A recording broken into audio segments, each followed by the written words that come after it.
What's up, everybody, and welcome to Bios3 Raw TV. I gotta give a little shout out to Brett here from Threat Dynamics. Sent me this email. It comes from medscape.com, which is an arm of WebMD. I don't really know what that means. I guess it's like another part of WebMD.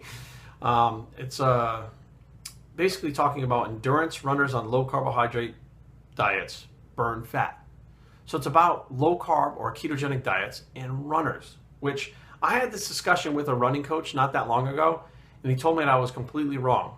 So I just kind of backed off and said, okay, I'm not going to argue with you. You're a running expert. I'm not. However, I used to work with a running expert, and we actually tried the ketogenic diet on him, and it worked. It worked really well. This was back in Gold's Gym in probably 2006.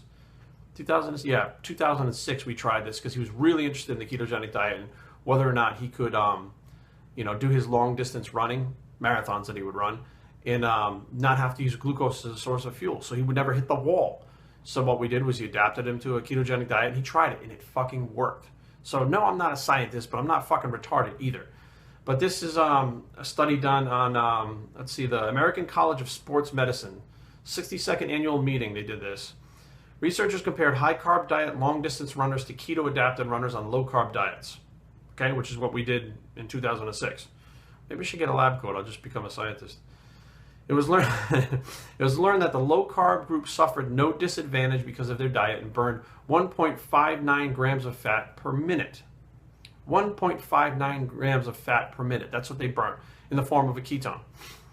More than twice as much as the high-carb group. It was also not necessary to consume the carbohydrates during the 50-mile runs, as there is an ample fat even on the starving Ethiopian-looked unmarathoners. Ultra-marathoners, not marathoners. The article shows that keto works and discredits the common notion that keto is not for endurance competitors. Now, here's a couple things to back it up. The source paper was authored and presented by Patrick David, PhD, the American College of Sports Medicine, ACSM. Brief background. Prior to this paper, it was believed that the maximum rate of fat burning was 1.0 grams of fat per hour. Per hour. Now, this was 1.59 grams of fat per minute, it says. Now, I'm not sure if there's a typo in this, and it means it's 1.59 grams per hour and not minute, but that's a hell of a lot more fat that's being burned. But it does make sense because you're ketogenically adapted, so your body's going to be using fat for fuel, so you're going to burn a shitload more of fat.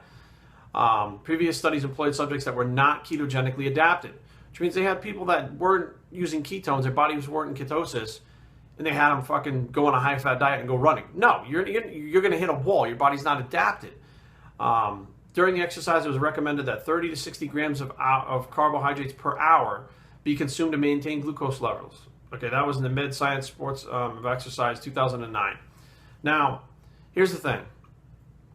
Some other things. The keto-adapted group burned 1.54 grams of fat per minute of exercise, about 50% more than they thought possible. The high-carb group burned 0.67 grams of fat per minute of exercise. Okay, so what they're talking about was way before they thought that's what they burnt per hour. This is burnt per minute. The keto group went into maximum kick-ass fat oxidation mode at a much lower level of exertion, which means that basically they were exerting themselves less and oxidizing fat more, of course, because they have nothing else to use. There's no glucose. It's not necessarily for keto-adapted athletes to stop or slow to eat during extended races. This is why my friend asked me to put him on the keto diet. He wanted to find out that, could he possibly run a long-distance marathon and not have to use those gels or whatever the fuck else they do. I don't know. I guess they stop and eat. I'm not a marathoner. I have no idea. So since in-race eating isn't necessarily the possibility of nausea and our stomach cramps, it's eliminated. So essentially, if you're eating eating food and then running, it's like fucking eating and then going swimming. You can cramp up. Well, if you're not eating, you're not going to cramp up. You're going to perform better. Since the athlete is running on ketones, there's no urgency to replenish glycogen stores during that critical 30-minute time frame post-race. That's interesting too, isn't it? So you do not have to fucking rush to get your body to recover by jamming a bunch of carbs in it to make sure that your body recovers. Ketogenic diets and endurance sports are compatible. Conventional wisdom has been rendered unconventional at this point. Now, this is some pretty interesting stuff. Again, going back to what I did in 2006 and what this is talking about now, it makes sense. Now, I'm going to kind of go out on a limb here and explain something that my ex-girlfriend Kari, who you all know, was getting ready to run a 5K. And at that point, she was actually in keto. And the running coach that she had was actually pretty surprised that she could perform as well as she could while in ketosis. Okay, this is not, I mean, this is, what year did this come out? I'm not sure what, June 11th, 2015. Okay, so this is pretty new stuff. This is Medscape News, authored by Larry Harrison. The abstract was May 28th, 2015. Okay, so okay, it is very, very new. But when you stop and think about it realistically and logically, it makes sense. Like, why would you even comprehend? Like, why would some of these running coaches not even stop to think about for a second? They'll say, well, I don't want my people to take any drugs, but I want them to have every advantage that they can have to do better at their races.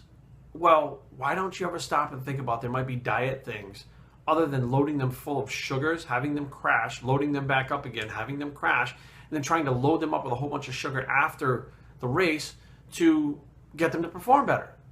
If there's an unlimited supply of body fat, well, I shouldn't say unlimited, you'll fucking drop dead at some point, but probably not during the race. If there's an unlimited supply of body fat that makes ketones that can be adapted and used, they have twice the amount of energy as a carbohydrate, doesn't it make sense that you might want to try to find a way to do that? And now scientists have. So again, this is not the first time that I was ahead of my time by coming up with shit that I thought feasible and testing it and not knowing the science behind it. But well, actually, no, that's bullshit. I knew the science behind the ketogenic diet. When I started looking into it more, Deep Pasquale had come out with the anabolic diet. And the more I looked into it, the more I read about it before there was the internet, the more I learned that, you know, this could be a good way for a lot of people to live if they want to give up their carbohydrates. Some people just don't want to give up the carbohydrates, and they will fight with you to no end. They will fight and argue with you that you need carbohydrates in your brain and this and blah, blah, blah, blah, blah, blah. Well, newsflash, no, you do not need carbohydrates. Are they nice to have? Are they easy for the body to use? Yeah, but you don't need them. Biosafetraining@gmail.com. Leave comments down below, but don't fight.